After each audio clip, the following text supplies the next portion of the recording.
Buenas tardes, compañeros y profesor. Mi nombre es Lisset Ramírez Camacho y les voy a presentar la migración como instrumento geopolítico con una limitación geográfica entre México y Estados Unidos. Como introducción al tema, en México el tema migratorio es muy complejo, al desarrollarse en los diversos tipos o flujos migratorios como son la migración de origen, tránsito, destino y retorno. Según la información de la Organización Internacional para las Migraciones, el corredor migratorio entre México y Estados Unidos es el más transitado del mundo al ser Estados Unidos de América el principal destino de la migración mundial actualmente. En particular, en las dos fronteras de México, a pesar de sus marcadas diferencias, enfrentan problemáticas entre las que se destacan el narcotráfico, la violación del crimen organizado y el tráfico de migrantes y de armas. En este trabajo me centraré en las actividades del tráfico de migrantes que se concentran en las zonas fronterizas y tal como también identificar los factores socioeconómicos, las políticas de Estado y marco legal de los migrantes, su sociedad civil y los defensores de derechos humanos, migración y globalización y las cuestiones a las de salud de los migrantes. Uno de los antecedentes del tema es que antes de la independencia de México, Centroamérica formaba parte del territorio de la Nueva España y no estaban establecidas fronteras. Después de la independencia surgió la idea de países centroamericanos de anexarse al primer imperio mexicano de Agustín de Iturbide. Guatemala proclamó la anexión de Centroamérica a México, sin embargo, Honduras, Nicaragua y Costa Rica buscaban mantenerse separados. Con la independencia y durante el proceso en el que México empezó a conformarse como un país, comenzaron los procesos para ofrecer a los extranjeros la posibilidad de establecerse en territorio nacional. Al mismo tiempo, las fronteras comenzaron a establecerse y el 18 de agosto de 1824 México emitió un decreto en el que se otorgó seguridad jurídica e integridad física a los extranjeros en su persona y propiedades, siempre y cuando se sujetasen a las leyes del país. Como principal tema están los factores socioeconómicos de la migración en México. Los factores económicos y la falta de oportunidades representan una motivación importante para la migración, junto a la vulnerabilidad creada por situaciones de creciente violencia y las consecuencias de cambio climático. En México ha estado en el centro de los procesos migratorios, primero como un país expulsor y hoy como receptor, con un flujo creciente de migrantes centroamericanos que, si bien tienen como destino Estados Unidos, pertenecen a nuestro país debido a que no pueden cruzar la frontera norte. Una de las causas por las que emigran es el deseo de mejorar sus condiciones económicas. No es el único factor ni el más importante detrás de la decisión de emigrar. Los países expulsores de emigrantes no coinciden con los más pobres. Por ejemplo, en México es considerado un país de ingreso medio alto y aún así hasta hace poco era expulsor de migrantes. Se observa para el caso de la migración interna en México, donde apenas el 18% reporta vivir en un estado distinto al que nació, porcentaje no muy distinto al de la migración internacional, que es del 12%. La situación fronteriza del sur de México es desde octubre de 2018 que viven una crisis migratoria y de asilo en la región, ocasionada principalmente por las acciones y discursos políticos estatales en respuesta a los cambios en los flujos y perfiles migratorios. A las llamadas caravanas migrantes, conformadas inicialmente por migrantes forzados del norte de Centroamérica, se han sumado miles de personas procedentes de Cuba, Haití, Suramérica y varios países de África y Asia que intentan transitar por esta frontera.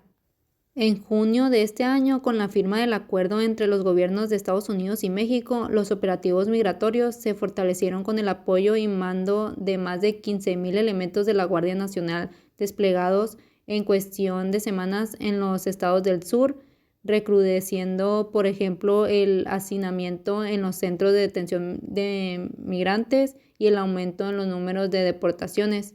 En 2018, el Instituto Nacional de Migración registró la detención anual de 2,958 personas procedentes de 30 países de África y en 2019 hasta julio se han dado 4,779 detenciones de 33 nacionalidades.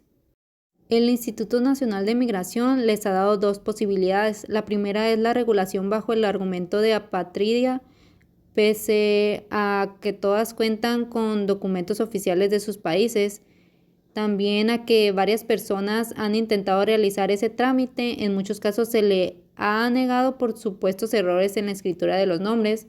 La segunda alternativa es en el que se encuentran es una orden de abandono del país por la frontera sur, es decir, retornar a Guatemala o a otros países por el que cruzaron meses atrás.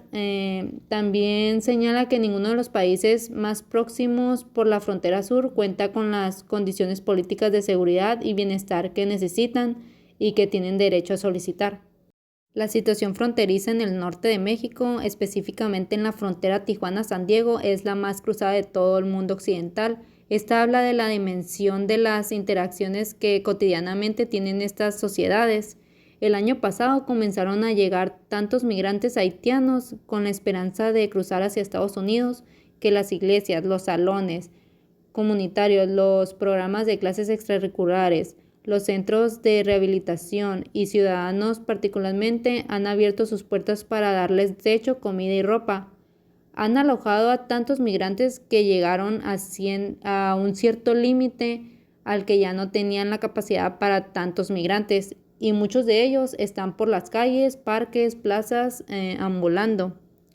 Mientras más migrantes sean detenidos en la frontera de Estados Unidos y más indocumentados sean deportados del mismo país, más abrumadas estarán las comunidades fronterizas, los refugios para migrantes ya están sobrepoblados, los niveles de desempleo podrían aumentar y México sería el que tendría que soportar esa carga.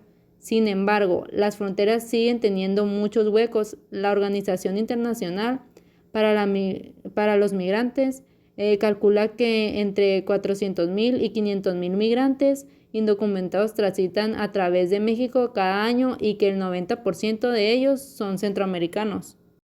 Es importante el papel de las remesas que, por ejemplo, de acuerdo con los datos del Banco de México, alcanzaron 33,677 millones de dólares en 2018, las cuales complementan el ingreso de los hogares y representan una de las principales fuentes de divisas del país. Asimismo, en términos de decisión de emigrar, destacan las redes como un factor determinante, esto es la probabilidad aumenta si existen familiares o amigos en el país de destino. México como un país con alta migración. De ser un país expulsor neto de migrantes, México ha evolucionado a ser uno receptor. De acuerdo con la Agencia de la ONU para los Refugiados, ACNUR, cerca de 450,000 migrantes de Centroamérica entraron de manera indocumentada a México en 2016. Durante el 2019, los flujos migratorios de esa región tuvieron un incremento del 29% de presentados ante la autoridad migratoria, mientras que se duplicó el número de solicitantes de refugio. En el tema de la sociedad civil y defensores de derechos humanos, México tiene una situación particular debido a las siguientes condiciones.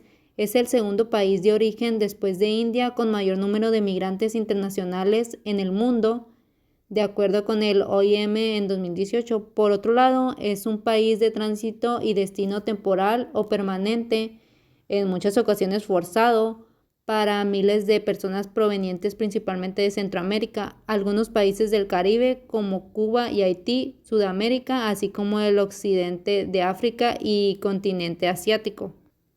La actual política migratoria en México, sustentada en la seguridad nacional de cara a los acuerdos con el gobierno de Estados Unidos, ha incidido en el incremento de la criminalización de la migración y de quienes la acompañan y defienden, sean organizaciones civiles, colectivos, albergues y casas de acogida, comedores o refugios.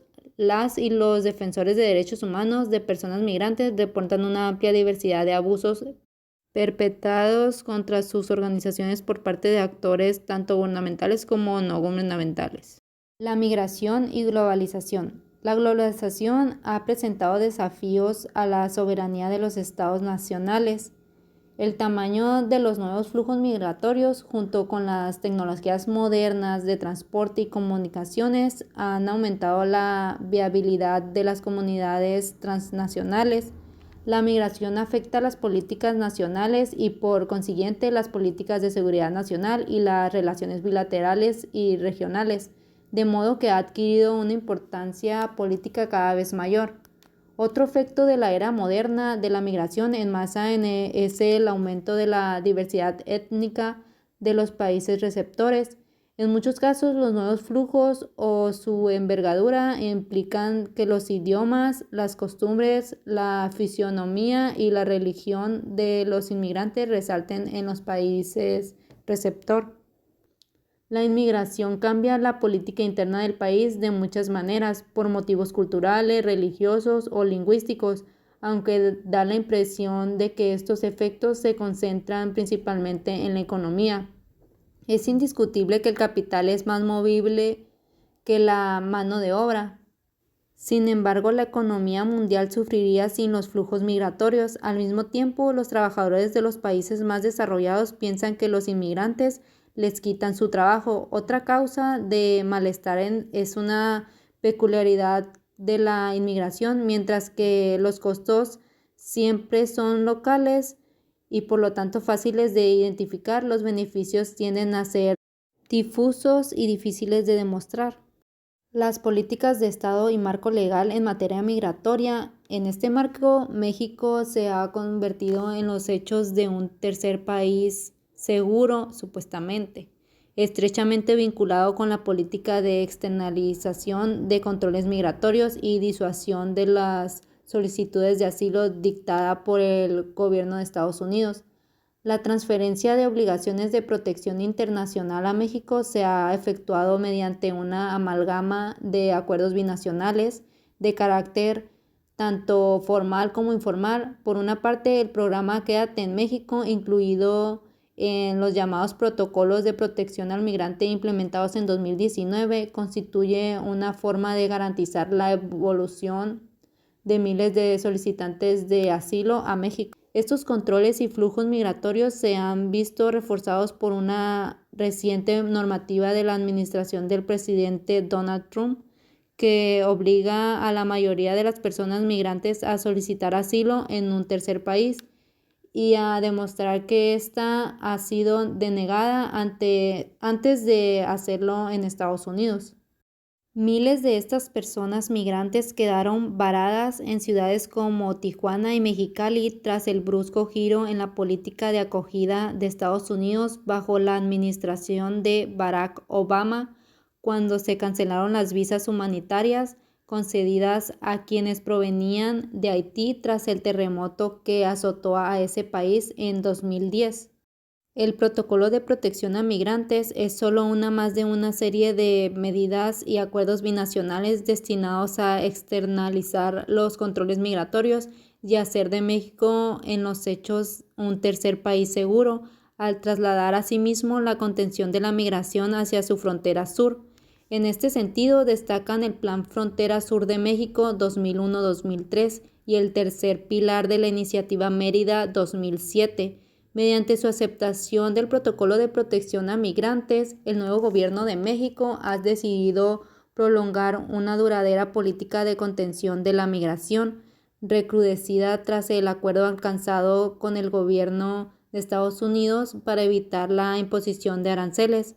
En el mes de junio de 2019, la cifra de deportaciones en México aumentó de 32.7% con respecto al mes anterior, al pasar de 16.507 a 21.912 extranjeros devueltos a sus países de origen, según informó el propio INAMI.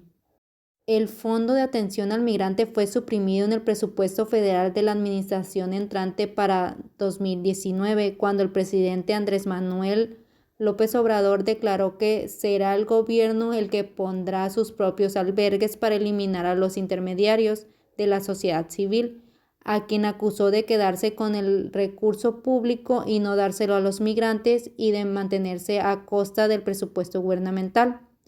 Este fondo había sido creado para apoyar a los municipios fronterizos del norte de México, en especial Tijuana y Mexicali y Ciudad Juárez, que reciben a miles de personas migrantes, tanto connacionales como extranjeras. Migración y salud. En el caso de la migración mexicana y centroamericana hacia Estados Unidos, por su relación geopolítica, sociocultural e histórica, debe abordarse desde una mirada socioecológica y psicosocial.